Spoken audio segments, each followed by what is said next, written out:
سڵاتان لێبێ و ئەم کاتتان باش بینەرانی کەناڵیوە لە بەرنامەیەکی تر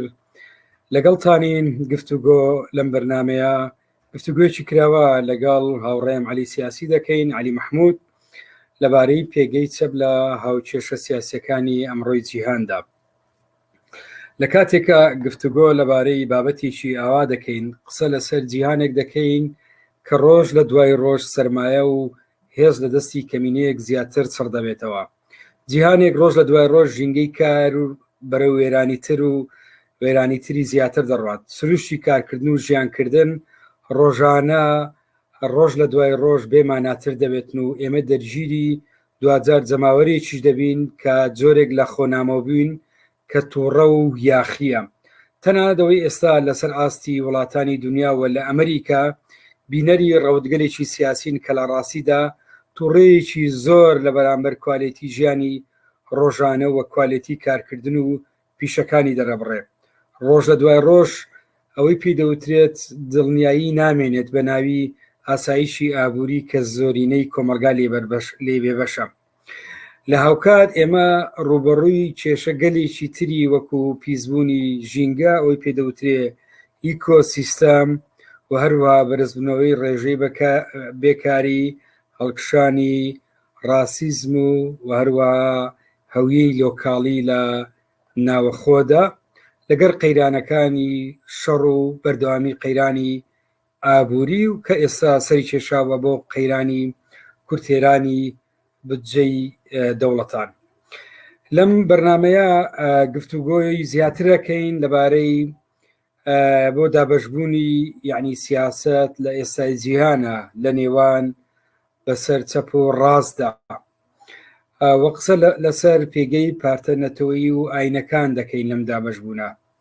و ئێستا دەتوانین خەسڵەت و بنەماکانی چەپبوون بەگشتی چین بەچی ئێمە گوتاری چەپ لەمڕۆدا دەناسینەوە. ئایا ئەوەی باسی ئەکرێ هێڵەکەیە نەمابینی چەپی سونەتی و چەپی تازە؟ هەروەها گفتوگۆ لەبارەی دەرئەنجامی هەڵبژاردنەکانی ڕابردوو دەکەین وە پێگەی چەپ لە هەڵبژاردنەکانی ئەم ساڵ و ساڵانی ئەم یەک دوو ساڵی ڕابردوو لەم بارەیەوە. بەڕێز هاوڕێ علی سیاسی وەک لە سەرەتای بەرنامەکە باسم کرد لەگەڵمانە. علی سیاسی سڵاو دەبێ و کاتت باش. سەرەتا تێگەیشتنی جەنابەت لەوە وەربگرین لەسەر مەسەلەی ئەم دابەشبوونەی ئێستا لە جیهانە هەیە لەبارەی گوتاری چەپ و ڕاستدا. ئەمە با بکەینە مەدخەلێک جەنابەت دەست پێ بکە. بەڵێ ئەم کاتان باش. سڵاو بۆ بینەرانی خۆشەویستی کەناڵەکەتان. 232 ساڵە لە دوای لە پێش شۆڕشی فەرەنسا و لە جەرگەی شۆڕشی فەرەنسا بۆ دواتر سیاست لە جیهانە دابەش بووە. لەو کاتەی کە بەشێک لە پەرلەمانتارانی فەرەنسا هەڵوێستیان لە بەرامبەر کەنیسە پاپا بۆربۆنەکان ئاغاکان دەربڕی داوای ئەلمانێت و کۆمارییان کرد، داوای عەدالەتی ئابووری زیاتریان کرد. ئەوانە لە چەپەوە بە ڕێکە و لە چەپی پاشاوە دانیشتبوونی تر پێناسی چەپ بەسەریانە بڕە. لەو کاتەدا ڕاستەکان دیفاعیان لە پاشایەتی، دیفاعیان لە قەشە، دیفاعیان لە ئاغایەتی، لە تەنانەت لە کۆیلەداریش دەکرد. چکە کۆیلەداری زۆر دوای ئەو مێژووە هەڵەشایە و لە 1940 هەرما بوو لە زۆربەی وڵاتەکاندا. لەو ساوە تا ئێستاکە سیاست دابەش بووە بەسەر دوو بەرەدا، بەرەی چەپ بەرەی ڕاست. ئیتر ئەم چەپ و ڕاستە شەریکی لە ناو خۆیانە دابەش بوونە بە چەند بەشێکەوە مائینی زیاتر وەرەگرن. تەنانەت لە ناو حیزبەکانیشدا، لە ناو حیزبە سیاسیەکانیشدا کەسەکان بە تایبەتی سەرکردە و ئەوانەی قەڵەم دەست ڕۆشتون ئەوانیش لە ناو خۆیانە جارێتر دابەش دەبنەوە. حیزبی چەپی وا هەیە قیادەکەی بەدەست سەرکردایەتێکی ڕاستەوەی بە پێی حیزبەکە بەبێ بیرروباوەڕی حیزبەکە، نەک بە پێی ڕاستڕۆی بە پێی بیرروباوەڕی حیزبەکە لە ڕاستە شوێنی گرتووە. بۆیە یعنی هیچ حیزبێکی سیاسی تەنانەت پارتە ئاینەکان پارتەنەتەوەیەکان لەم دابەشکردنە جیهانیە بێبەری نین. بۆ نمونە ئەگەر ویکیپیدیا بکەیتەوە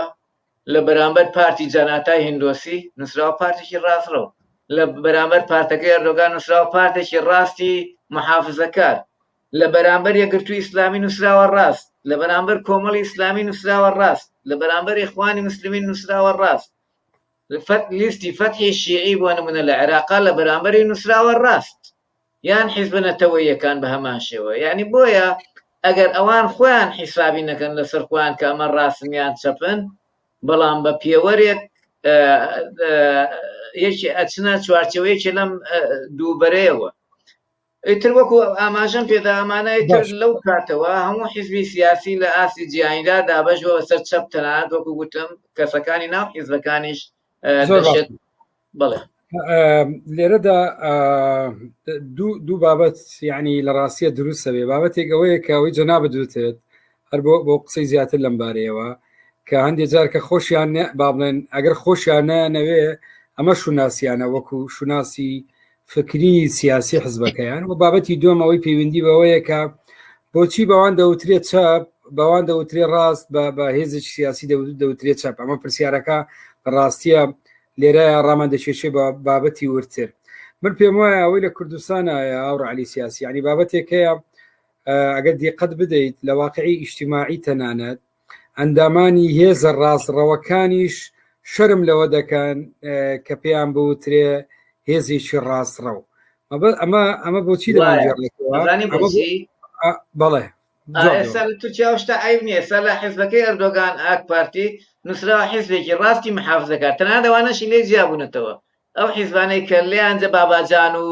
نازام چیەکە لێ جیابوونەوە هەموو سەری بڕۆ سەر ویکیپیدیا لێدە لە حیزبەکە نووسراوە حیزبێکی محافزەکاری ڕاستڕەوە. یعنی هیچ زۆر ئاساییان لە بەریتانیا لە ئەمریکا ڕۆناڵد ترامپ زۆر بە شانازیەوە بانون و نازام چێ و چیە شانازیەکەن کە حیزبی ڕاستڕەون. تەنانەت ئیسلامەکانی میسر پەنجەی ڕاستە پەنجە شادمانی ڕاستە بەرزەکەنەوەکو ئارمێک بۆی کەوا ڕاستڕەون. ئیخوان مسلمین هیچ پێ عیب نییە، بەڵام لەبەر ئەوەی لە کوردستاندا ڕابردوێکی بەهێزی چەپ هەبووە لە کوردستانە. ڕاست ئێستا لە ڕووی تەنزیمی و لە ڕووی سیاسیەوە چەپ داکەوتووە لە باشووری کوردستانە و دەتوانم بڵێم نقطە زعفترین شوێنە لە هەموو جیهاندا هەیە قسە دەکات دەڵێ کۆمەڵێک چەپ لە کوردستان ناماوە لە جیهانە نەماوە. نا، ئەوەی لە جیهان هەیە گەلێ زۆرترە لەوەی لە کوردستان هەیە. ئەوەی کە نەماوەتیایە لە کوردستانە نەک لە جیهان. چونکە ئێستا زۆربەی زانکۆکان بۆ نمونە وڵاتێکی مەکسیک و یابان دانا وەکو تەوەرێک دێنە سەر ئەم بابەتە وەکو تەوەرێک دامانەوە مەسەلەی چەپ و ڕاست لە کوردستان و پێگەی چەپ لە بابەتێ بۆ هینی زیاتر لەسەر یعنی ئەوەی جەنابەت باست کرد. ئێمە یعنی ئەوەمان پێدا لە ڕاستیە مێژووی چەپ لە کوردستانە مێژوویکی دوور و درێژە و کاریگەری چەپ لەسەر ڕەوتی مێژووی کوردستان کاریگەریەکی زۆر گەورەیە و زۆر زیاترە لە کاریگەری ڕاست لەسەر هۆشمەندی کۆمەڵایەتی لە ڕابردوودا. من باسی ئێستا ناکەم باس لە خەباتی سەکدارای بەشداری نەکردووە لە کوردستانە بە هیچ جۆرێک. جا ئەمە من باسدا هۆشمەندی کۆمەڵایەتیەکە مەبەست لە چێ لەوەیە کە لە ڕاستی ئەمە یەکێکە لەو بابەتانەی کە هێزە ڕاستڕەوەکان شەرمەکان لە ئاسی ئیجتیماعیە پێیان بوترێ هێزی ڕاستڕە و لە کاتێکە ئێمە ڕاستی ڕاست و حزبی ڕاستڕە و لە کوردستانە هەمانە. ئەمە یەکێکە لەو خاڵە ڕاستیت چەپ دەبێ شانازی پێوە بکە و دەتوانێت زۆر بە ئاساین لە ڕاستیە ئەمە ئیسسمار بکرێ. ئەمە دەکرێت لە بەشی دواتر باسی بکەین. لە خاڵێکی تر باست بۆ یعنی تەواوکردنی و تێگەیشتنی جەنابێت باست لەوەی لە دنیا کرد ئەم چەپ و ڕاستە لەوەی لە فەڕەنسا لە ڕیشە مێژووەکەی وە تا دەگاتە ئێستا. من پێم وایە ئێستا ڕەنگە دەچینە سەر ئەم بابەتە ئەم بنەمانە چین کە ئەمڕۆ چەپی پێدەناسرێتەوە وا دەکات چەپێک لە ڕاستێک جیا بکرێتەوە. ڕەنگە لە قۆناغی جۆرا و جۆرە تێگەیشتنی جیاواسە بێ بەس بە تێگەیشتنی من ئێستا ئەوەی ئێمە ینی ئەوەی دەبێتە شوناسی چاپ ئەوەی پێدەوترێت چەمچی عەدالەتی کۆمەڵایەتی یەکسانی بەمانە لە ڕاستیە بەمانە مارکسیەکەی باسەکەم و پاراستنی ژینگە پاراستنی مافەکانی مرۆڤ و دابینکردنی ژیانێکی شایستە و ڕوبەڕووبوونەوەی تەمان ئەمە لە هەر وڵاتێکە بە پێی سروشتی ئەوە ئەم وڵاتە لە ڕاستیە بارودۆخی تر هەڵەگرێ. ئەمانە دەتوانین وەکو با بڵێن تێرمی گشتی بناسێنین تێگەشتن جەنابەت. بڵێ من پێم وایە ئەوەی ئێستا لە کۆمەلگا بە تایبەتی لە کۆمەلگا ڕۆژاوایەکانە هەیە هەمووی بەرهەمی چەپە. بۆ نمونە هەر لە سەرەتاوە وەکو گوتم لە یەکەم دانیشتنەوە چەپەکان لە بەرامبەر کەنیسە و لە بەرامبەر پاپا ڕیزبەندێکیان کرد لە بگەڵ ئەلمانیەت و کۆماری بوون، ئەمە وەکو ئەلمانیەت لەگەڵ کۆماری بوون وەکو کۆماری. تەنانەت نظری تەتەوری داروین کاتە پێشەوە چەپەکان چوونە پشتیەوە تا ئێستاکەش ڕاستڕەوەکان بۆ نمونە لە وڵاتێکی وەکو ئەمریکا نظری تەتەور لە بایۆلۆجیا ناخوێنرێت، تا ئێستاکە ناخوێنرێت، تا ئێستاکە ئێهمالەکرێت. هەموو ئەم بزرنەوەی دژی ئەدام سن بسن و نازام عین بن عین و ئەمانە ئەمە مەفهومێکی ڕاستڕەوانەیە. کۆیلەداری لە سەردەمی سەرمایەداریدا کە دەسەڵاتدار بوو تا ساڵی 1948 کۆیلەداریمان لە ئینا مافی ژنان و مافی هەڵبژاردن و مافی دەنگدان و یعنی بۆ نمونە لە کاتی خوا چەپەکان داوای 8 سەعات کاریانە کرد، واتە لە هەفتەیەکدا 56 سەعات کار، بەڵام ئێستاوا خەڵک با داوای 3 ڕۆژ کار دەکات، 3 ڕۆژ پشوو 35 ساعت کارەکە لە هەفتەدا، یعنی ئەمانەی کە دێتە پێشەوە ئێستا تۆ سەیری کرد لەم ئێستادا لە ئێستادا پێ دەناسرێتەوە بکەیت. من ئەمەتەوایکەم لە ئێستادا کۆرۆنا دێتە پێشەوە ڕاستەکان هی نەکەن، حاشا لە زانستەکەن، حاشا لە بوونی نەخۆشەکە بکەن. کاتێک کە باسی ژینگە پارێزیە کرێت باسی ئەوە دەکرێت ئەوان حاشا لە زانست بوون و حاشا لە مەسەلەی ژینگە و کاربۆن و مەسەلەی ئەم شتانە توانەوەی بەفرەکان و نازام تێکچوونی ژینگە و بەرزبوونەوەی پلەی گەرما ئەمانە دەکەن. کاتێک کە مافی لە باربردنی ژنان وەکو حەقێکی ئینسانی خۆیان دێتە پێشەوان دژین، یعنی هەموو شتێک لە کۆمەلگادا. بۆیە من زۆر ڕۆشنە لەلام دواڕۆژی مرۆڤایەتی بۆ چەپە، لەبەرەوەی هەموو شتێکی تازە، هەموو بیرۆکەیەکی تازە لە کۆمەلگادا، هەموو شتێک کە داکۆچی لە مرۆڤ و لە ئینسان و لە ژینگە و لە تەنان لە ئاژەڵ حیزب ئاژەڵەکان ئەوانەی کە ناوی حیزبی ئاژەڵیان ناگرتووە ئەچنە خانەی حیزبی چەپەوە، بۆچی لەبەرەوەی ماهێتێکی ئینسانیان هەڵگرتووە.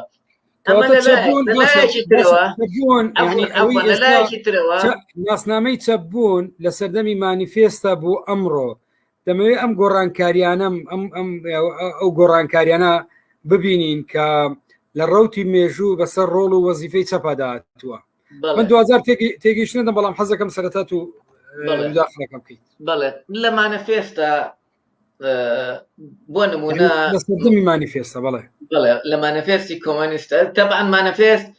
ئیعلانکردنی سیاسەتێکی تازە بوو لە مێژووی مرۆڤایەتیە، خاڵێکی دابڕام بوو، سەرەتایەک بوو سیاسەتێکی تازە لە مێژووی مرۆڤایەتیە. لە ساڵی 1940 ماکس ئەنگلز ئەو نامیلکەیان نووسی لەسەر داخوازی ڕێکخراوەکەی خۆیان. ئەو ڕێکخراوە لەو کاتەیە کە ئەوانەیان بوو دەیان کەسی لە خۆ دەگرت. ئێستا 2000 پارتی چەپەی بە ئەنوانەوە بۆ چوونی جیاوازەوە. لەو کاتەدا بۆ نمونە 10 خاڵ دێتە پێشەوەکو ئەرکە بە پەلەکان، تەمینکردنی سکە و قەرز و جیاوازی نێوان شار و دێ و نەمانی میرات، چونکە میرات خاڵێکی زۆر زۆر گرنگە لە گواستنەوەی سەرمایە لە نەوەیەکە بۆ نەوەیەکی تر. تەنانەت بێکتی لە کتێبی سەرمایە لە سەدەی 21دا باز لەوە دەکات 65 بۆ 70 گواستنەوەی سەرمایە لە نەوەیەکە بۆ نەوەیەکی تر لە ڕێی میراتەوەی. میرات خاڵێکی زۆر زۆر مەترسیدارە لە مێژووی ینی لە دروستکردنی سەرمایەداری و جیاوازی چینایەتی، لە درێژەدان بە جیاوازی چینایەتی. بەڵێ جگە لەو خاڵە نۆ خاڵەکەی تریش مارکس خۆی دوایی مارکس ئەنگلز ئیعلانێکن ئەڵێن لە ساڵی 1972دا ئیعلانی دەکەن ئەرێن ئەو خاڵانەی ئێمە داوامان کرد هەمووی تەواو بووە، هیچی سەیریکە لە 24/6/72دا دوای 20 ساڵ سینەمانە بێت گۆڕانکاری ڕوویداوە. بۆ نمونە پیشەسازی پێشکەوتووە، کۆمۆنە ڕوویداوە، حیزبایەتی پێشکەوتووە، حیزبایەتی لەو کەدا شۆڕشی شوباتی ئەوروپا ڕوویداوە. ئەو پارتانەی باس کراوان هەر زۆربەی نەما بۆیە مانەفێست ئەوان پیان وایە وەروە باسی رووسیا و ئەمریکا و ئوسترالیا و نازام کێوکێوی تێدا نەکراوە. هەر دوای کۆمۆن بە ساڵێکیان 2 ساڵە جارشکە ئەنگلوس باز لە پیربوونی مانیفێست دەکەن یان ئەوەیە ساڵی دوای چەند مانگێ دوای ئەوە 5 لە مانگێک و 4 ڕۆژ دوای ئەوە باسی ئەوە دەکەن ئەرەن دنیا گۆڕاوە کاتێک ئەمانە بێرسا بکەنەوە جا ئێمە لەو کاتەوە بۆ ئێستا 150-160 ساڵە زۆر شت گۆڕاوە لەو کاتەوە لە شۆڕشی پیشەسازی 2 هاتوێتە شەر پیشەسازی 4 لە پڕۆیتەرە هاتوێنە سەر بریکاریە نازام لە چی هاتوێنتە سەر چی تەنانەت حیزبایەتی سلوبی تازە یادۆتە پێشەوە ئێستا باسی دیموکراسی ڕاستەوخۆ دەکرێت باسی جاڕامەی گەردوونی مافی مرۆڤ دەکرێت باسی ژینگە لەو کاتەیە قسە و باسێ نەبووە لەسەر ژینگە و ژینگە پارێزی لەو کاتەیە قسە و باسێ بەم شێوەی ئێستا لەسەر مەسەلەی مافی ژنان و مەسەلەی نەتەوەکان بەم شێوەیە نەبووە فێریکە لەو دەخاڵی لاپەڕی 65 بۆ 66 مانەفێستا مارکسیزمیان کردووە تەنایە خاڵێ دەچێت هەموو خاڵەکانی تر لەو کاتەوە ئێستا باسیکەی ئەبیتە محافزەکار و بیتە دواکەوتوو لەبەرەوەی تو ئێستا وەرە باسی 8 سەعات کارکە کرێکاران لێت قبول ناکەن لەبەرەوەی 8 سەعات کار باوی نەماوە ئێستا داوای 35 سەعات کارەکرێت داوای نیوەی ئەو کاتە دەکرێت ئەلمانیەت جێگیر بووە کەنیسە دەسەڵاتی لەدەستداوە نەماوە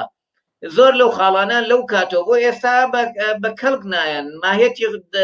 پێگەی خۆیان لەدەستداوە گۆڕانکاری گەورە لە جیان هاتۆتە پێشەوە تەنانەت لە دوای کۆرۆناوە کۆرۆنا بۆ خۆی کودەتایە بوو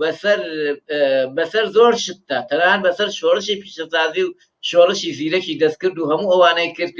ئێستا کرێکار بەشێ 180 بۆ 140 فەرمانبەران و کرێکاران لە ماڵەوە ئیشەکانی خۆیانەکەن لە جەوێکی ئەوانەی جەنابەت باسیەکەیت بێگومان ینی دەتوانین وەکو جیاوازی هەڵ و مەرجەکە لەو کات و بۆ ئەمڕۆ بیبینین بەڵام لەگەر خۆشیدا سیستەمی سەرمایه‌داری ینی کۆمەڵێک دیاردەی تازەتری هێنا پێش لە ڕاستیە کە ئەمە گۆڕانکاری بەسەر ئەرک و وەزیفەی چەپە قوڕستر کرد و بە تایبەتی ئێمە ئەگەر سەیری ئەزمموی چەپ بکەین لە سەدەکانی 90 و لە سەدەی 20 و ئێستا ئێمە باز لەو گۆڕانکاریان دەکەین کە لە سەدەی 21ەمە ڕوویداوە و قسە لەسەرەوە و کێشانە دەکەین کە بارودۆخی تازە واقعی ماتریالیستی لە کۆمەلگا ئەمەی کە بەسەر کۆمەلگا فڕست کردووە ئەوەی جەنابەت باست کرد لە ڕاستیە ڕەنگە بابەتی ئەوەی کە پەیوەندی بەو دیدەوەیە کە ئێمە چۆن لە مارکسیەت گەویشتین و ئێمە چۆن مارکسیزم با بڵێن تێئەگەین ئەوەی هەموو جایی کە چەند جار ئێمە باسەکەین وەکو جملا وەکو قسەکردن باسیەکەن لە ڕاستیە بەڵام کەمتر لە پراکتیکە ئێمە دەڵێن چۆن مارکسیزم دەرکەین لە حاڵەتە سەیریکردنی وەکو دەقێکی چەقبەستوو یان بە عقلەتێکی میکانیکی تەعاملی لەگەڵ بکەین چۆن ئێمە بپەڕینەوە بەکاری بینین وەکو میتۆدێک و بە عقلەتێکی نەرم لە ڕاستیە ئێمە چۆن چەپێکی نەرم بین بتوانین مامەڵە لەگەڵ هاوچێشە تازەکان بکەین و ئەوەی کە پێشتر باز لە گۆڕانکاری و شۆڕشەکرا وەزیفەی دەوڵەت دەکرا وەزیفەی پارتی سیاسی تۆ بێنە بەرچاوی خۆت لە نزیکەی شۆڕشی ئۆکتۆبر لە 7 بۆ ئێستا چەندەکە یان نزیکەی سەدەیەک زیاتر وایە تا بە ئێستا یعنی یەک فۆرمی کاری سیاسی یان یەک فۆرم لە سۆسیالزم لە دوای شۆڕشەکەی ئۆکتۆبرەوە بەسەر کۆمەڵگا فەرزەکرێ واتە تەنیا بەدەستێنانی سۆسیالزم لە ڕێگای شۆڕشەوە تا دەگاتە ئێستا تەمان ئێمە لە بەرامبەرەوە فۆرمی تریشمانەیە مشارەکەکردن کە کاتی خۆی مارکسیس خۆی باسەکە مشارەکەکردن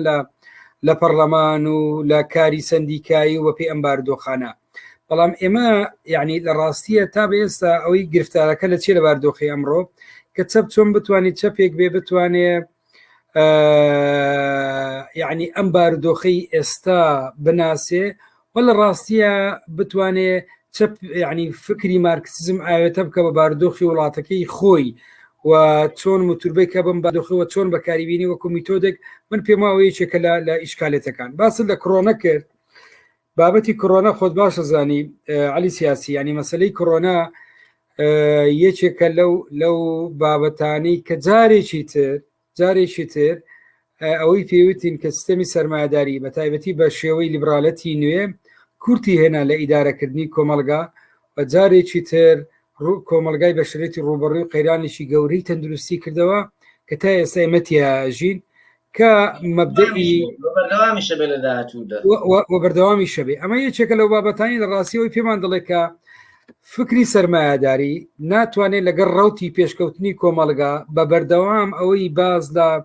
ئەو هینە کلاسیکەی کە ئێمە فێری بووین ئەوەی کە خاڵێک گەلێ مهمە لێرە باسکەین ئەوش ئەوەیە سەرمایهداری زۆر ئیسفادە لە زانستەکات بۆ ئەوەی پارەی زۆر بێت داهاتی زۆر وەکو بینیمان لە سەردەمی کۆرۆنایە ئەوە ئێستا خاوەنی ئەمازۆن سەرمایەکەی گەیشتە 211 ملیارد دلار 211 ملیارد دلار لە مێژووی مرۆڤایەتی ئەشتی وا ڕووی نەداوە. بەڵام لە هەمان کاتیشدا کە دێتە بەر بەرەو ڕووبوونەوەی کۆرۆنا زۆربیان حاشا یعنی زانست ئێهمالەکەن لە دەرەوەی زانست تەعامل لەگەڵ ئەو نەخۆشی و ئەو دیاردانەیە دەکەن. ئەمە جگە لەوەی کە کۆرۆنا بۆ هۆکارێکی زۆر زۆر گەورە بۆ ئەوەی دەوڵەمەندەکان دەوڵەمەندتر بن و هەژارەکان هەژارتر بن و سەدان ملیۆن کەس پەیوەست بێت بە بێکاران و بە برسیەکانی جیهانەوە. ئاستە ئێمە یعنی ئەمە لە ڕاستی ئەومان پێڵێ ینی مەسلەی ئەم دیاردە تازانەی کە ڕوودەدان و ئێمە چۆن ئێستا یەکێ لەو بابەتانی کە ڕوبەڕووی وەکو ئەرکێکی نوێنەتەوەی چەپە لە ڕاستیە مەسلەی سیاسەتی تەندروستیە و چۆن خۆی ئامادە دەکە بۆ ئەم بابەتە چۆن ماوە لەگەڵ ئەم دیاردە تازەیەکە کەستەمی سەرمایهداری لە بەرامبەرەوە شکستی هێناوە تا ئێستا ناتوانانی چارەسەری بکە و نموزەزی جیاوازی دەوڵەتانمانەی لە مامەڵەکردن لەو دەوڵەتانەی کە بڕێک لە بنەماکانی سیستەمی سۆسیالیستی پەیڕەوەکان ئێستا ئێمە سەیری کەم بەرزبوونەوەی ناوەندی تەمەنەکەین کەمبوونی ڕێژەی مردنەکەین و باز لە کۆمەلگایەکی تەندروست دەکەین کە نمونەی لە وڵاتانی ڤێتنام و وڵاتانی ئەمریکای لاتین و بەشێکی تەنانەت ئێمە سەیری لە ڕاستیە چینیش بکەین یەکێکە لەو بابەتانی کە سەرکەوتنی گەورەی وەجی یەکێکە لەو نموزەجەی کە لە بواری من باز دەکەم بیمەی تەندروستیە ئێستا لە ڕاستیە جێگای دیراسەکردنێکی زۆر گەورەیە بۆ ئێمە من باسی لانەکانی تر نەکەم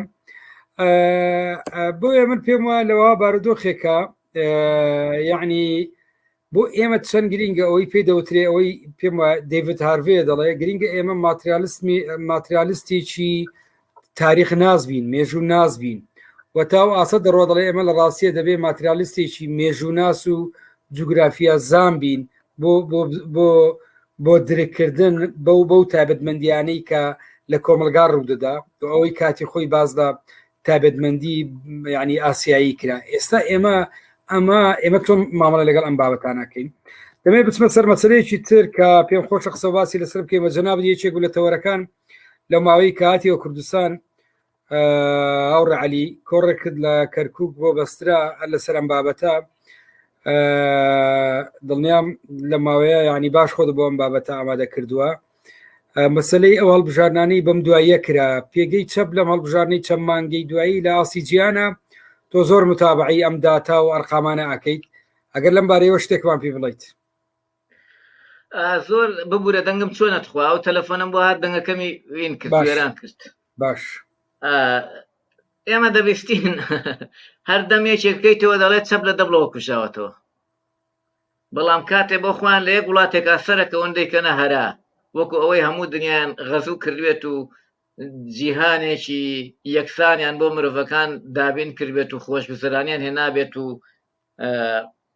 تەنها لە دوو مانگی ڕابردوودا کۆمەڵێک هەڵبژاردن لە وڵاتەکاندا کرا ڕاپرسی و هەڵبژاردن دیارە چکە ڕاپرسەکەی شیلی زۆر گرنگ بوو لەبەرەوەی شیلی دەستێکی نیولیبرالیزم لە شیلیا جێبەجێ کرا لە هەمان کاتیشدا ڕاپرسی لە بۆ دەستور ئەبێتە قەبرسانێک بۆ لیبرالیزم دیسان لە شیلیەوە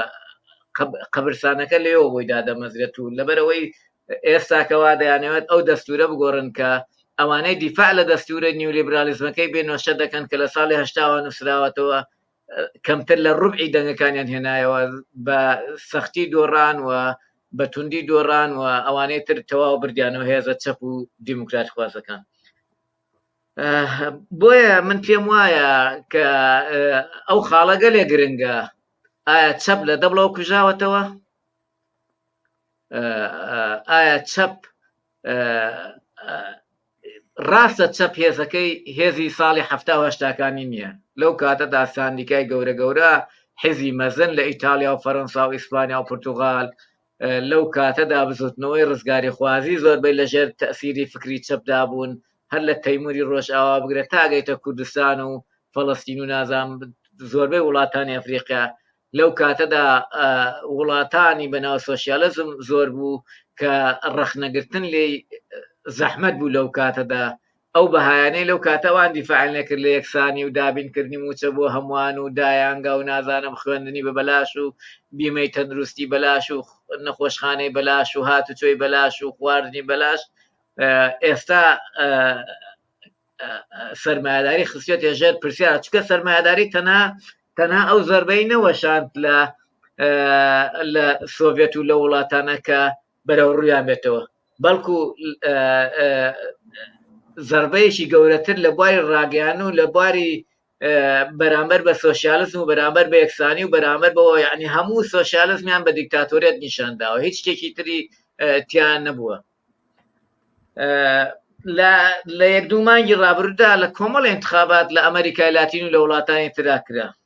بۆ نمونە لە مەکسیک لە 15 وڵای هەڵبژاردن کرا مۆرۆنای چەپڕە و مۆرینای مۆرنا و پارتی کرێکاران کە حیزبێکی ماویە توانیان 11 ویلایەتی بەرنەوە زۆرینەی پەرلەمانی وڵاتەکەشیان بردەوە لە قوبرس یۆنانی لە 15 ئایار هەڵبژاردن کرا پارتی ئەکید کە حیزبی شوێیە وڵاتەیە 122 دەنگەکانی ناو 15 کورسی لە پۆی 26 کورسی لە پێرۆ لە 11/6 2021 هەڵبژاردن پێرۆ ئەنجامدرا ڕێک لێرە قازە ڕەشەکە دەرچوو چەپ لە وڵاتێکی مەحافزەکار وڵاتێکی دواکەوتوو لە ڕووینەوە بەڵام لێرە ئەوەی تەوەقع ناکرام قازە ڕەشە بوو کە دەرچوو پارتی ئازادی پیرۆ 37 کورسیە نایەوە و پیدرۆ کاستیلۆ 150 و هەفتەی دەنگەکانی نایەوە کە تا ئێستاکە ڕاستی مەحافزەکار و ڕاستی دەوڵەمەندەکان و کە کەناڵی ڕاگەیانەکان لە بەردەستیانایە ڕێگرن لە بەرەوەی پۆستەکەی وەربگرێت نەخشەیەکیان لە بەردەمدایە کە هەر نەیدەنێ بۆی بگاتە 28 مانگ 28 حەوت ئێتر پەرلەمان حکم بگرێتە دەست لە 9 یۆنی هەر لەم مانگەی ڕابردوو لە مەنگۆلی هەڵبژاردن گرا پارتی گەلی مەنگۆلی کە حیزبی شوێیی جاران ئەتوانی 172 24 دەنگەکان بەدەست بێنێت لە شیری لە 25 نیسان هەڵبژاردننی لە ئەلبانیا هەڵبژاردن پارتی سۆشیالست کە ئەوی شەر حیزبی پێشوە لە کۆی 140 کورسی 74 کورسیە ناوە لە گریلاند کە گەورەترین جەزیرەی لە دنیا سەر بە دانیمارکە لە 6 نیسان لە کۆی 30 کورسی پەرلەمانی هەرێمەکە پارتی ئەنویت چەپ کۆمەلگای گەل توانی لە کۆی 30 کورسی 12 کورسی بێنێتەوە لە ئیکوادۆر کە پێشتر کودەتایەکی ڕازگەڕاکان بەسەریا کرابوو سەرۆک دوور خرایەوە تەنانەت سەرۆکی پێشوو ڕێگری کرا لەوەی کە جارێکی دیکە خۆی کاندید بکاتەوە تەنانەت ڕێگریان لەوە کرد کە بە جێگری سەرۆک کۆماریش خۆی هەڵبژێرێتەوە هەڵبژاردن کرا حیزبەکانی دژبەنی و لیبرالزم بە کۆیان توانیان 164 و 47 دەنگەکان بێننەوە لە پەرلەمان ببووراشتا حوتی کورسیان لە کۆی 140 کورسی هێنایەوە لە هەرێمی کیرالای هیندستان لە هەڵبژاردننی 6 نیسان بەرەی چەپ بە سەرکردایەتی حیزبی شوێیی مارکسیستی توانی 99 کورسی لە کۆی 149 کورسی بێنێتەوە لە پۆلیڤیا کە پێشتر کودەتای لیسیۆم کرابوو ئەوە بوو کودەتا کرا و چەپەکان دەرکران لاینە بە هاوکاری شیلی و بەرازیل و کەنیسەی کاسۆلیک و ئەمریکا و هەموو ئەمانە وەکو خاوەنی تێسلا وتی ئەوەی کرا ئینوار ئەو ڕۆژەی کودەتا کرا سامی کۆمپانیاکەی بەرزەوە بوو لەبەرەوەی دەیویست ئەو وڵاتە لیسیۆمی زۆرە بۆ پارتی سیارەی کارەبای بەکاردێنرێت نا کودەتای لیسیۆم بەڵام لە دواییە لە هەڵبژاردندا بە بردێ و هەموو ئەوانەشی کە کودەتاکەیان کرد بەشێکیان ئێستا لە کونی زیندانن لە شیلی هەر لەگەڵ هەڵبژاردننی ڕاپرسەکەیە بۆ یەکەم جار لە دوای ساڵی 1970ەوە حیزبی شوێیی شیلی توانی سەتادەی هەڵبژاردنەکان و پایتەختی وڵاتەکە سانتیاگۆ بباتەوە کە ئەمەش خاڵێکین بوو ڕاست لە 133 کەمتری هێناوەتەوە لە ڕاپرسی لە نووسینەوەی دەستوردا کەمترین ڕۆڵی دەبێت بۆیە پێیان وایە لە شیلی نیولیبرالیزم چۆن لە شیلیەوە دەستی پێکرد شیلی دەبێتە قەبرستانی نیولیبرالیزم دانیال جادۆ کە کەسێکی فەڵەستینی مەسیحیە ئێستا لە هەڵبژار لە ڕاپرسیەکاندا یەکەمە لە شیلی کە یەکێک لە شارەکانی سانتیاگۆشی بردوێتەوە بەڵام بۆ خولی دووەم مەترسی هەیە کە ئەو کاندید بێت دەرنەچێتەوە لەبەرەوەی ئەتیادی ئەو وەختە بەشێک لە چەپەکانیش کە ئێمە بە ناوی چەپ ڕیزبەندیەمان کردووە ئەتیادی لێ هەڵەگەڕێتەوە لە کۆلۆمبیا وەزعەکە تەواو گۆڕاوە کۆلۆمبیا ئەویست ڤەنزوێلا بڕوخێنێ کۆلۆمبیا کودەتای دەکرد لە ڤەنزوێلا بەڵام ئێستا خۆی تووشی دەردەسەریەک بۆ ئەم سەرۆسەری نەبێت لە چەند هەفتەی ڕابردوودا لە ئەنجامی و هەڵبژاردنانەی ئەو خۆپیشاندانەی کرا زیاتر لە 80 کەس کوژرا لە وڵاتەیە خۆپیشاندانەکان هێشتا بەردەوامن جۆستافۆ پیرۆ کە پێشتر دوو خۆی هەڵبژاردەوە یەکێ بۆ لە گەریلا مارکسەکان لە بزتنەوەی M19 و پێشتر دوو جار سەرۆکی محافزی شاری بۆگۆتا بووە پایتەختی بۆگۆتا بووە لە خولی پێشوی هەڵبژاردنە 125 دەنگەکان هێنایەوە لە خولی یەکەمدا ئێستا ڕاپرسیەکان دەری دەخەن ئەگەر ئێستا هەڵبژاردن بکرد زۆر لە پێش سەرۆکەوەی زۆر لە پێش سەرۆکەوەی دیسانەوە چەند وڵاتێکی تر بۆ نمونە مۆڵداڤیا کە چەپ تێسراوانێکی گەورەی خوارد لە ئەوروپادا ئێستاکە لە هەڵبژاردندا هەردوو حیزبی سۆشیالیست و شوعی هاوکمانیشیان دروست کردووە و لە هەڵبژاردننی 11 مانگدا ئەگەری زۆرە دەنگی باش بێنەوە لە فەڕەنسا کە چەند ڕۆژی ڕابردوو جۆمان لێ بوو هەر باسی حیزبی نەتەوە پەرست بوو کە ئەوەندە دەنگەی هێناوەتەوە وای کردووە بەڵام چەپەکان 132 دەنگەکانیان هێنایەوە لەو هەڵبژاردنە نەکە لە 13 هەرێم ئەنجامدرا و لەو 13 هەرێمە 5 هەرێمیان بردەوە تەنانەت کە لەو هەڵبژاردندا یەک لە سەرسەی دەنگدەران بەشداریان کردبوو ئەوانەی لە 18 ساڵ و 20 ساڵ تەنها 13 لەبەرەوەی بێئومێدێکی زۆر دیموکراسیەتی ڕۆژئاوایی گرتوێتەوە گەنجان بەشداری دەنگدان ناکەن ناچنە ئەوەی فەڕەنسا بە بەراورد لە هەڵبژاردنەکانی تر ڕێژەکە چۆنە لە هەڵبژاردننی ڕابردوو بەڵێ لە هەڵبژاردن لە پێشتر حیزبی شیعی بۆ نمونە 29 کورسی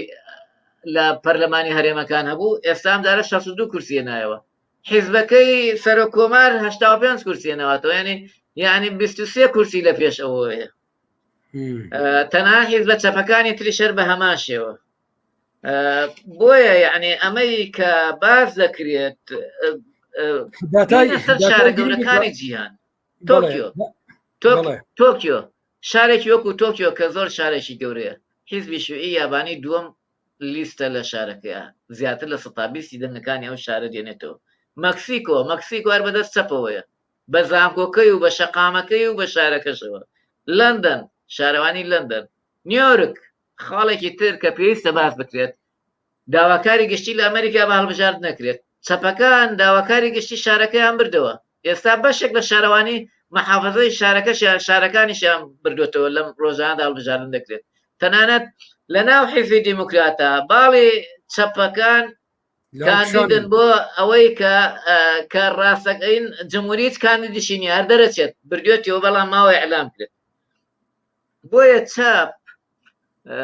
ڕاستە ئەم چەپانە لەوانەیە و چەپە شۆڕژێرە نەبێ ئێمە دەمانەوێت سۆشیالزم یەکسەر دامەزرێنێت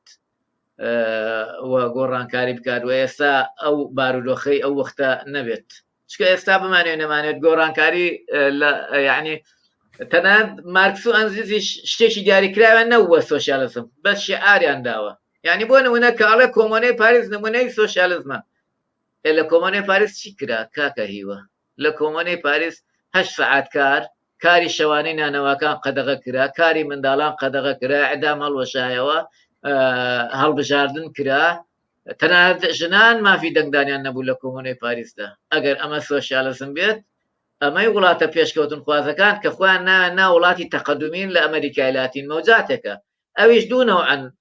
بۆ هەروەها بۆ ئاگاداریتان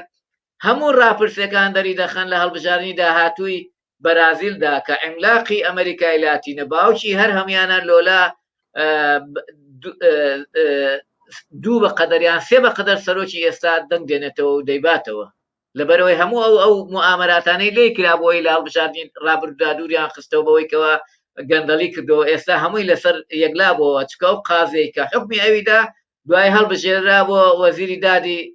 پۆلیسانۆ دەرکەوت کە موامەرێکی گەورە لەسەرێتی وە هیچ بەڵگەیەک لەسەر یەکلانەبەوە بۆیە ئێستا بۆی هەیە خۆی هەڵبژێرێت و ڕاپرسیەکان دەری دەخات ئەو 147 دێنێتەوە پۆلیسارۆ سەرۆکۆمار ئێستا تەنها 123 دەنگەکان دێنێتەوە ینی زۆر دوو قاز زیاتر لە پێشەوەیە بە شێوەی گشتی دەتوانین بڵێن چاپ جگە لەوەی کە باسی ئەم هاوکێشانەمان کرد لەبەرەوەی ئیش لەسەر یەکسانیە کات و ئێستا نایەکسانی گەیشتۆتە لوتکە و پۆپە ئیش لەسەر تەقەدومێت دەکات ئیش لەسەر مافی ژنان و ژینگە دەکات و ژینگە لە پیسبوونایە مەحافزەکاری باڵادەستە لە هێرشایە ئیش لەسەر عەدالەت و لەسەر مرۆڤایەتی دەکات هەموو ئەمانە وامان لێ دەکات کە گەشتبین بین و چەپ ڕاستە ئێستا پێگەکەی 70-80کانی نییە بەڵام لە هەمان کاتدا ئەوە نییە لە دەبڵ کوژا بێتەوە بەڵکو دەبڵەکە گرێتە دەسەوە دەست خۆش بواری باشم پێدای لە ڕاستیە داتایی گرنگت باس کرد و کاتی خۆی بیرم دێ وەکو گۆشەیەک بوو بابەتێکی بەردەوامت هەبوو لە ڕۆژنامەی ڕێگای کوردستان لە هەندێک شوێنی تریش هەر لەسەر مەسلەی با بڵێن متابعەکردنی ڕۆڵی چەپ لە دنیادا لە ئاسی جۆراوجەرەوەی تو باست کرد یعنی زیاتر لە 15 وڵات لە پیرۆ و سنگالیا و شیلی و ئەلبان و ئیکوادۆر و لە هەرێمێکی هندستان و لە پۆلیڤیا و لە فەڕەنسا و لە هەموو ئەوانە و ئێستا لە هەڵبژاردنەکانی تو کە چەپ لە ڕاستیە لە بەرەو پێشچوونایە تەنانەت لە ڕێگای هەڵبژاردنەوە من پێم وایە ئەمە خاڵێکی زۆر زۆر گرینگە بۆ چەپ لەم ڕۆیە کە چۆن مامەڵە لەگەڵ ئەم بابەتە دەکا ئاوڕێعەلی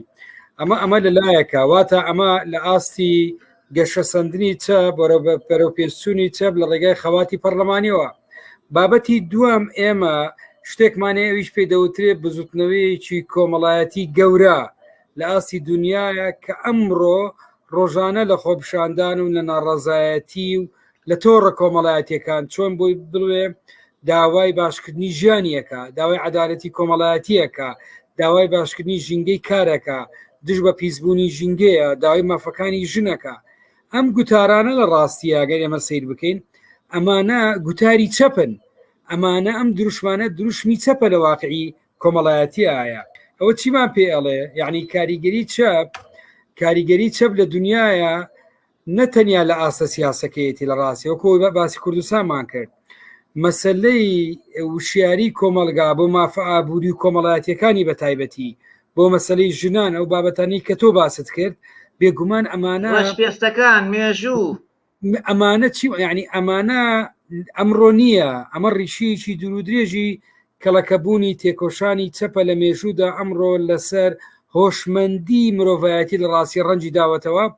دێ بە جۆ لە جۆرەکان ئەم داواکاریان دەکات بۆیە من پێم وایە شەقام ئێستا لە دنیاە شەقام و لە خۆپشاندانەکانی کوردستان بەم دوایە سیر بکەی لە ڕاستیە ئێمە ئەم شەقامەی ئێستاە داواکاری چەپانە دەخاتە ڕوو و داوای سیستەمێکەکە ئەگەر خۆشی تەسمیەی نەکاتن بەڵام دابینکردنی عەدالەتی کۆمەڵایەتی کەمکردنەوەی هەژاری دابینکردنی هەلی کار مەسەلەی مافەکانی ژنان ڕوبەڕووبوونەوەی پیسبوونی ژینگە ئەمانە لە هەگبەی هیچ هێزێکی ڕاستڕە و قەومی نییە لە دنیاوەی ئێستا ئێمە دیبینن و ئەوەی لە ئەوروپاش بەدەساتووە ئێستا حزب سۆسیال دیموکراتەکان لە دەسەڵاتن خۆتۆ خۆدیێشێکی لە وڵاتانە لە هۆڵندایت ئێمە دەزانین لە نەتیجەی تێکۆشانی کرێکاران و تێکۆشانی پارتە چەپ و کۆمەنیستەکان بەدەساتووە بۆیە من پێم وایە ئێمە سەرڕای ئەوانەی تۆ باست کرد کە خاڵی زۆر زۆر گرینگە و من داوات لێ دەکەم لە ڕاستی تۆ دەتوانیم هەر عینێکی کورتتە بێ ڕێ علی سیاسی لەو کەناڵە ماوە تەنیا ئەو ئەرقامانە باس بکەیت ئەمە زۆر گرینگە بۆ کۆمەلگا ئێمە لە ڕاستیە جگە لەوە ئێمە یعنی جگە لە ئاستە پەرلەمانێکی ئێمە لە ئاستی ئیجتیماعیش ئێمە هەڵکشانی داواکاری چەپ دەبینین لە کاتێکە ئەمە ئەبینین لە کاتێکە کە سەرمایە و هێز زیاتر لە دەست کەمینەیەکی کەمتر کورد ینی چڕە بێتەوە و بەپێی ئەو داتایانەی کە ڕێکخراوە جیهانەکەم بڵاویەکەنەوە کەمتر لە سەدا سی سەرماداری جیهان خاوەنی نیوەی داهاتی کۆمەڵگای مرۆڤایەتین. مەبەستم لە چییە لەوەی کە چڕبوواتە بڵێ 2 ساڵەمە و پێش ئۆکسفۆرد ڕائینێکی ئامارێکیدا وتی 26 سەرمایەدار خاوەنی نیوەی بەقەدەر نیوەی هاوڵاتیانی جیهانن. بەڵام لەو وەختەوەی کە ئەو 2 ساڵەوەی کردووە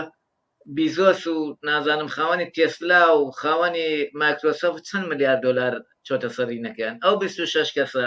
من کاتی خۆی بابەتێکم بڵاو کردەوە هێشتا کۆنگرەی ئەو لە کاتی داڤۆزا و ئامارانە بڵاو کردەوە هەر لە کاتی داڤۆزا 26ەکە بوو 24 هەر لە کاتی داڤۆزا لە کاتی کۆنگرەکە هێشتا کۆنگرەکە تەواو نەبوو 24 کەسەکە بووە 26 کەسەکە بووە 24 کەس یعنی لەو 2 ساڵەیە ئێستا کە باوەڕکە ئەو ژمارەیە ئەگەر ئامارێکی تر ئۆکسفام جارێتتر ئامارێک کرداتەوە ئێستا کاڵێ 15 گەورە سەرمایەداری جیهانی سەرمایەکەیان بەقەدەر هەموو نیوەی هەر هەژارەکانی جیهانە یعنی مرۆڤایەتی بەرەوەوە بەڕامەکەمان بەرەو کۆتایی ئەڕوا چەند بابەتێکی تر ماوە ئێمە ویسوان لەبارەی هەڵکشانی من ئەوەی باسمان کرد هەڵبژاردن بوو لە ئەمریکا برم لە جیهاندا و من لە ڕاستی ئەگەر پێت باش بێ دەکەی لەسەر وەزعی چەپ لە کوردستانە وەزعی چەپ لە کوردستانە و مەسلەی ئێستا ئەم ململانەی ئەگەر حەزەکەی لەسەر وەزعی چین و ئەمریکاوە بە تایبەتی ئێستا ئەو ئیتیجای ئێستا چین هەیەی بە بۆنەی یادی 100 ساڵەی حزبی شوعی چین و ئەو داتایی ئێستا لەبارەی نێشتنی هەژاری بڵاوی کردەوە کە پێش نەتەوەی گرتوەکانیش کە هەر وڵاتێک ساڵانە تێگرتوەکان فەرزی دەکا بەسەر دەوڵەتان پێش ماوەی خۆی چین ئیعلانی کرد کە ئەو التزامی بۆ کردووە ڕێژەی هەژاری نێشتووە بەو نسبەیی کە لەوێ هەیە و ئێستا ململانەی لە نێوان ئەمریکا و چین هەیە و ئەوەی تری کە پەیوەندی بە کوردستانەوە هەبوو ئەگەر تعلیقێکی کورت تێ لەسەرەوە باسی بکە ئەوەی کوردستان بۆ بەرنامەیەکی تایبەت جێی دێنین لە بەریکاتی بەرنامەکەمان بەرەو کۆتایی ڕوە باشە بەڵێ چین دیارە پرۆگرامێکیە و بۆ ساڵی کۆتایی 2020 هەژاری نێ لێ 770 ملیۆن هەژاری وەکو ئەوەی بە پێوەری خۆیان بە پێوەری قوی شرایی پارەکەی خۆیان نەک بە پێوەری جیهانی چکە بە پێوەری ئەوروپا بێ ئەوانە لە هەژاری دەرنەچوونە بە پێوەری ئەوروپا بێ ئێستا 5 ملیار هەژار لە دنیاە هەیە نەک 830 ملیۆنیانە 750 ملیۆن بە پێی ئینێ بێت خۆیاندا ناو لە 2030 ئەم ئینە بکەن بەڵام ئەوان لە 2020 تا کۆتاییان پێهێنا ململانی ئەمریکا و چین ململانەیەکی حساسە ینی دواڕۆژی مرۆڤایەتی و ململانەیە دیاریەکات چونکە بە تایبەتیش ململانەکە ئێستا لە ئایدۆلۆژیا و لەوانە دەرچۆ دەرەوە پەیوەندی و بازار و داهێنانی زانستیەوەیە شەڕەکە شەڕی چیپ و شەڕی چەک دروستکردن و شەڕی ئێستا هەردووکیان وا لە سەر مەریخن هەردووکیان پێکەوە ئێستا لە سەر مەریخن ئێستاکە چین و ئەمریکا پێکەوە لە سەر مەریخن چین و ئەمریکا پێکەوە ئێستا شەڕی چیپەکەن تەنانەت لەو ململانەی چیپەیە ئەگەر بێت و چین بتوانێت دەربچێت لەم حیساری ئەمریکا خسێتێ سەری چکە ئێستا ئەمریکا نایەت بۆ نمونە ئامێر تەنانەت لە هۆڵەنداوە لە یابانەوە لە کۆریای باشوورەوە لەم وڵاتانەش چینەکان بۆ چیپ یانی ئەو خەریتەی ناو هەموو دەستگایەکی ئەلکترۆنیا هەیە شەڕەکە شەڕێکی جیهانیە لەسەر چیپ زیاتر لەوەیە ئەلە ململانەیە وە شەڕەکە شەڕێکی بازرگانیشە ڕێگەی حەریر ڕێگەی ئاورێشم کە چینەکان دروستیان کردووە وا کات کە پەکین بێتە پایتەختی دنیا وا کات بێتە ناوەندی چین بێتە ناوەندی دنیا ئەم ململانەیە ڕاست ئێستا چین دووەم وڵاتی ئابووری جیهاندا بەڵام لە ساڵی 1900 برێم 2013ەوە چین ئەمریکای ڕەتداوە لە بە پێی ئابووری وە پێی خۆی شرایی هێزی کڕین لە ناوخۆی وڵاتەکەدا ینی ئەم 8 ساڵە چین ئابووری یەکەمە لە جیهاندا ئەوە تێپەڕیوە ئێستا خۆیان نەزان سبەینێ پارەی یوانی چینی بەرز بێتەوە نرخی پارەکەی کە لەم ڕۆژاندا بەرزەوە بەرەوە 6 یوانە هاتە خوارەوە دۆلاری بێتە 6 یوان یەکسەر ناتجی کۆی بەرهەمینەتەوەی بە ملیار دلار سەرەکەوت ساڵ بە ساڵ ئەگەر بە دۆلاریش بێت ساڵ بە ساڵ ئەو جیاوازەی نێوانیان کەم دەبێتەوە ئەمە جگە لەوەی هێزی سەربازی و داهێنان لە بواری چەکا و چوون بۆ ئاسمان و هەموو ئەمانە لە کاتێکدا باشترین نمونەوەیە لە کاتێکدا تەلسکۆپەکەی ئەمریکا ئەڕوخا ئەو ڕۆژە چینەکان تەلسکۆپێکیان کردەوە کە 500 متر نیوە قوترەکەی 500 متر بوو بۆیە ئەمەی ئێستا لە نێوان ئەم دوو وڵاتیە دەکرێت لە ڕابردوودا 16 جار هێزی یەکەم و هێزی دووەم بۆ تەمەلملانیان 12 جاری لە ڕێی سەربازیەوە هێزی تازە پێگەیشت و هێزی تری پێڵەن تەڵی سیدیۆس ئەوەی تری لە ناوداوە هەر لە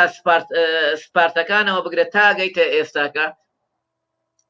سۆڤێت بەڵام بە ئاشتی ڕووخاوڕۆی بۆ ئەمریکای چۆڵ کرد ئێستاکە ئەوان چین و ئەمریکا لە قۆناغی ئەو تەڵەیان جا خاڵێکی تر ئەمە ڕوونی بکەمەوە ئەوش ئەوەیە ئەوانەی کە دژی شوێتە نەر قسەیان لەگەڵا پێرێن شوێ لە دەبڵۆ کوچەوەتەوە باشە چین بە تەنیا ئابوووریەکەی دوو بە قەدەر ئابووری هەموو وڵاتانی ئیسلامیە ئەگەر یەکگرن ئەگەر هەمویان یەکگرن هەمویان درێژە یەکگرن لە چوارچەوە یەک دەوڵەتێکە خلافەت دامەزێن ئەو جا ئابوووریەکەی نیوەی ئابووری وڵاتێکی وەکو چینە ئەو جا ژمارەدان ئەو جار کێشەی ئو هەموو کێشەی کە ئەو دەیباتە ناوە دەوڵەتەوە گەلێ زیاتر لەو کێشانێ چینێتی بۆیە بەڵام کاتێک کە ئەنێت جنێو بە چین بدەن ئەڵێن شوعیە بەڵام کاتێک کە ئەڵێن ئەڵێن کوژاوەتەوە ئەڵێن ئینەکەن خاڵێکی هاوڕێ هیوا ئەمەی قسەی لەسەر بکەم ئەویش ئەوە بوو پەیوەندی بە کوردستان نەبوو چین بوو علی سیاسی کە سەرەتا ئەم کۆرۆناڤایرۆسە لە چین سەری هەڵدا ئیسلامیەکانی ئێرە دەیانودەوە لە بڕۆی ئەمانە هەویەی دینیان جیاوازە و ئەمانە ئەزبوونێکی کۆمەنیستیە بۆیە ڕوبەڕووی ئەمە بوونەوە دوایی کە لە کوردستان تاوان لە سلێمانیەوە لە ئیترزان لە چیەوە دەستی پێکرد دوایی تر قەزیەکە گۆڕە ئەمە لە ڕاستیان دێزارم شتانە زۆر باسەکرێت شازانی لە کەرگوو یەکەم ماڵکە گرتی لە ماڵ سەلەفیەکانەوە دەستی پێکرد یا من مەبەستم لە چێ لێرە ئەمانەی کە تۆ باست کە ڕەنگە بابەتی ڕۆڵی چین لەم یعنی طبعا چی خۆی دڵێ من ئێستا ناڵێ من ئێستا دەوڵەتی سۆسیالیستم دڵێ هەنگاو دەنێن بۆ دەوڵەتی سۆسیالیستی من پێم وایە بابەتێکە بۆ دیراسەکردن وڵاتێکی سەرمایه‌دارێ لە ڕووی ئابووریەوە بۆ ئێمە پێویستی بە دیراسەکردنە لە ڕاستیە من پێم وایە بە هەمان با بڵێن نە بە هەمان عقلەتی پێشتر ئەو شەڕی لە نێوان سۆڤێت و چین بوو دەکرێت مامەڵەی لەگەڵ بکەین نە بە هەمان عقلەتێک کە ئەوەی جەناو ئێمە لە ڕاستیە لەم ماوەیە زۆر خەڵک لەسەر چین دەنووسێ لە کوردستان کتێب و توێژینەوە هەیە من پێم وایە دەکرێت لێ بگەڕێن جارێ ئێمە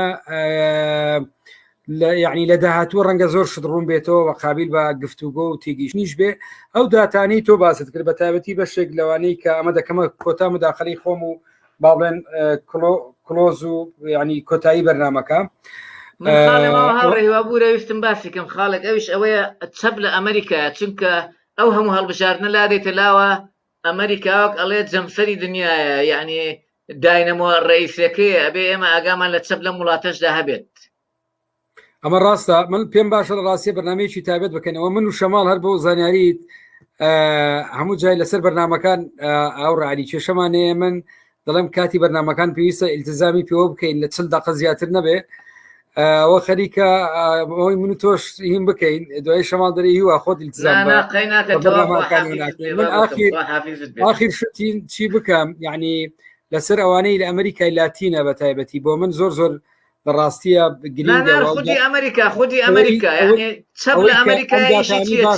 پێگەی چەپ چیە لە ئەمریکانی باست کرد من دەمێ بگەڕێمە بۆچی لە ڕاستیە لەو وینانەی خۆم یعنی چۆن ئەوەی پێدەوتێ پەیوەندی نێوان تیۆری واقع کە یەکێکە لەو بابەتانی خۆ دەزانی لە مارکسیزمە لە بواری هزریدا گرنگی زۆری پێداوە تەمان ئەمەش چۆن ئێمە ئەوی پێدەوتێ هەڵسەنگاندنی پراکتیکیانی واقع لە ئەزمموی گەلان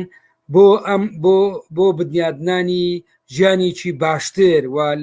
لە نموزەجی بنیادانی سۆسیالیزمی ئێمە ئەزمموی زۆرمانەیە و ئێمە بە تایبەتی تەنانەت ئەگەر بەپێی بنەماکانی ماتریالیزم بی یا ماتریالیزمی مێژویی بوونی کۆمەڵایەتی بریتێ لە ژیانی مادی بەرزەستکراوی مرۆڤ یعنی حاڵەتە بەرجەستەکراوەکەی ئەمەش خۆی لە چالاکی بەرەمهێنەرانەی تاکەکان و پەیوەندی کۆمەڵایەتیەکان لە پرۆسی ئینتاجە دەبێنێتەوە و هەر ئەمەشە هۆشمەندی کۆمەڵایەتی دەستنیشان دەکا کە 2000 ئەوەی پێدەوترێ ژیانی هزری خەڵک و بیر و بۆرچون کە ئاراستی چالاکی پراکتیکی ڕۆژانەیان دەکاتن. مەبەستم لێرە لە چییە؟ ناوەڕۆکی تیۆری مارکسیزم کە بریتە